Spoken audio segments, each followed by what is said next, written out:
कपूर मोम की तरह उड़नशील द्रव्य है। इसे अक्सर आरती के बाद या आरती करते वक्त जलाया जाता है, जिसमें वातावरण में सुगंध फैल जाती है और मन एवं मस्तिष्क को शांति मिलती है। कपूर को संस्कृत में कर्पूर, फारसी में काफूर और अंग्रेजी में कैम्फर कहते हैं। वास्तु एवं ज्योतिष शास्त्र में भी इसके महत्व और उपयोग के बारे में बताया गया है। कपूर के कई औषधि के रूप में भी कई फायदे हैं। आज हम आपको बताएंगे कि कपूर या कर्पूर से आप अपने संकट मुक्ति होकर मालामाल कैसे बन सकते हैं और कैसे आप अपने ग्रह और घर को भी बाधा से मुक्त कर सकते हैं। पहला उपाय, पुण्य प्राप्ति हेतु। कर्पूर जलाने की परंपरा प्राचीन समय से चली आ रही है। शास्त्रों के अनुसार देवी देवताओं के समक्ष कपूर जलाने से अक्षय पुण्य की प्राप्ति होती है। अतः प्रतिदिन सुबह और शाम घर में संध्या वंदन के समय कपूर जरूर जलाएं। दूसरा उपाय, पितृदोष और काल सर्प दोष से मुक्ति हेतु। कपूर जलाने से देवदोष व पितृदोष का शमन होता है। अक्सर लोग शिकायत करते हैं कि हमें शायद पितृदोष है या काल सर्प दोष है। दरअसल यह राहु और केतु का प्रभाव मात्र है।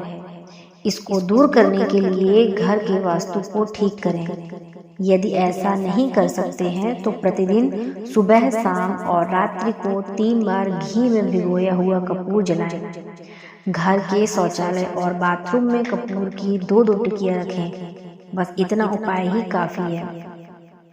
तीसरा उपाय, आकस्मिक घटना या दुर्घटना से बचाव। आकस्मिक घटना या दुर्घटना का कारण राहु, केतु और शनि होते हैं। इसके अलावा हमारी तंद्रा और क्रोध भी दुर्घटना का कारण बनते हैं। इसके लिए रात्रि में हनुमान चालीसा का पाठ करने के बाद कपूर जलाएं।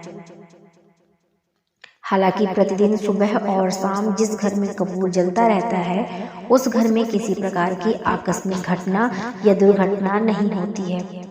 रात्रि में सोने से पूर्व कपूर जलाकर सोना तो और भी लाभदायक होता है। चौथा उपाय, सकारात्मक ऊर्जा और शांति के लिए।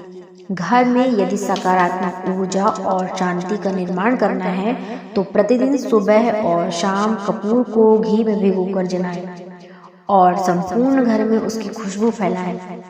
ऐसा करने से घर की नकारात्मक ऊर्जा नष्ट हो जाती है, दुस्वप्न भी नहीं आएंगे और घर में अमन शांति बनी रहेगी। वैज्ञानिक शोधों में भी यह ज्ञात हुआ है कि इसकी सुगंध से जीवाणु, विषाणु आदि बीमारी फैलाने वाले जीव नष्ट हो जाते हैं, जिससे वातावरण शुद्ध हो जाता है तथा बीमारी होने का भी भय नहीं रहता। पांचवा उपाय, अचानक धन प्राप्ति का उपाय।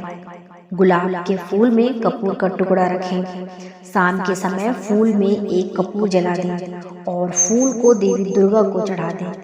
इससे आपको अचानक धन मिल सकता है। यह कार्य आप कभी भी शुरू करके कम से कम 43 दिन तक करेंगे तो लाभ जरूर मिलेगा। यह कार्य नवरात्रि के दौरान करेंगे और भी ज्यादा असरदार होगा। छठा उपाय, वास्तु दोष मिटाने के लिए। यदि घर के किसी स्थान पर वास्तु दोष निर्मित हो रहा है तो वहां एक कपूर की 2 टिकियां रख दें। जब यह टिकिया गल कर समाप्त हो जाए तब दूसरी 2 टिकियां रख दें। इस तरह बदलते रहेंगे तो वास्तु दोष निर्मित नहीं होगा। सातवां उपाय, भाग्य चमकाने के लिए। पानी में कपूर के तेल की कुछ बूंदों को डालकर नहाएं। यह आपको तरोताजा तो रखेगा ही, आपके भाग्य को भी चमकाएगा। यदि इस तेल में कुछ बूंदें चमेली के तेल की भी डाल लेंगे तो इससे राहु, केतु और शनि का दोष नहीं रहेगा, लेकिन ऐसा सिर्फ शनिवार को ही करें। आठवां उपाय, पति पत्नी के बीच तनाव को दूर करने हेतु। रात को सोते समय पत्नी अपने पति के तकिए में सिंदूर की एक पुड़िया और पति अपने पत्नी के तकिए में कपूर की 2 टिकियां रख दे। प्रातः होते ही सिंदूर की पुड़िया घर के बाहर कहीं उचित स्थान पर फेंक दें। तथा कपूर को निकालकर शयन कक्ष में जला दें। यदि आप ऐसा नहीं करना चाहते हैं तो प्रतिदिन शयन कक्ष में कपूर जलाएं और कपूर की 2 टिकिया शयन कक्ष के किसी कोने में रख दें। जब यह टिकिया गलकर समाप्त हो जाए तो दूसरी टिकिया रख दें। 9वां उपाय, धनवान बनने के लिए। रात्रि काल के समय रसोई समेटने के बाद चांदी की कटोरी में लौंग या कपूर जला दिया करें। यह कार्य नित्य प्रतिदिन करेंगे तो धन धान्य से आपका घर भरा रहेगा, धन की कभी कमी नहीं होगी। 10वां उपाय, विवाह हेतु। विवाह में आ रही बाधा को दूर करना चाहते हैं तो यह उपाय बहुत ही कारगर है। 36 लौंग और 6 कपूर के टुकड़े लें। इसमें हल्दी और चावल मिलाकर इससे माँ दुर्गा को आहुति दें। 11वां उपाय, मनचाही भूमि या भवन पाने के लिए।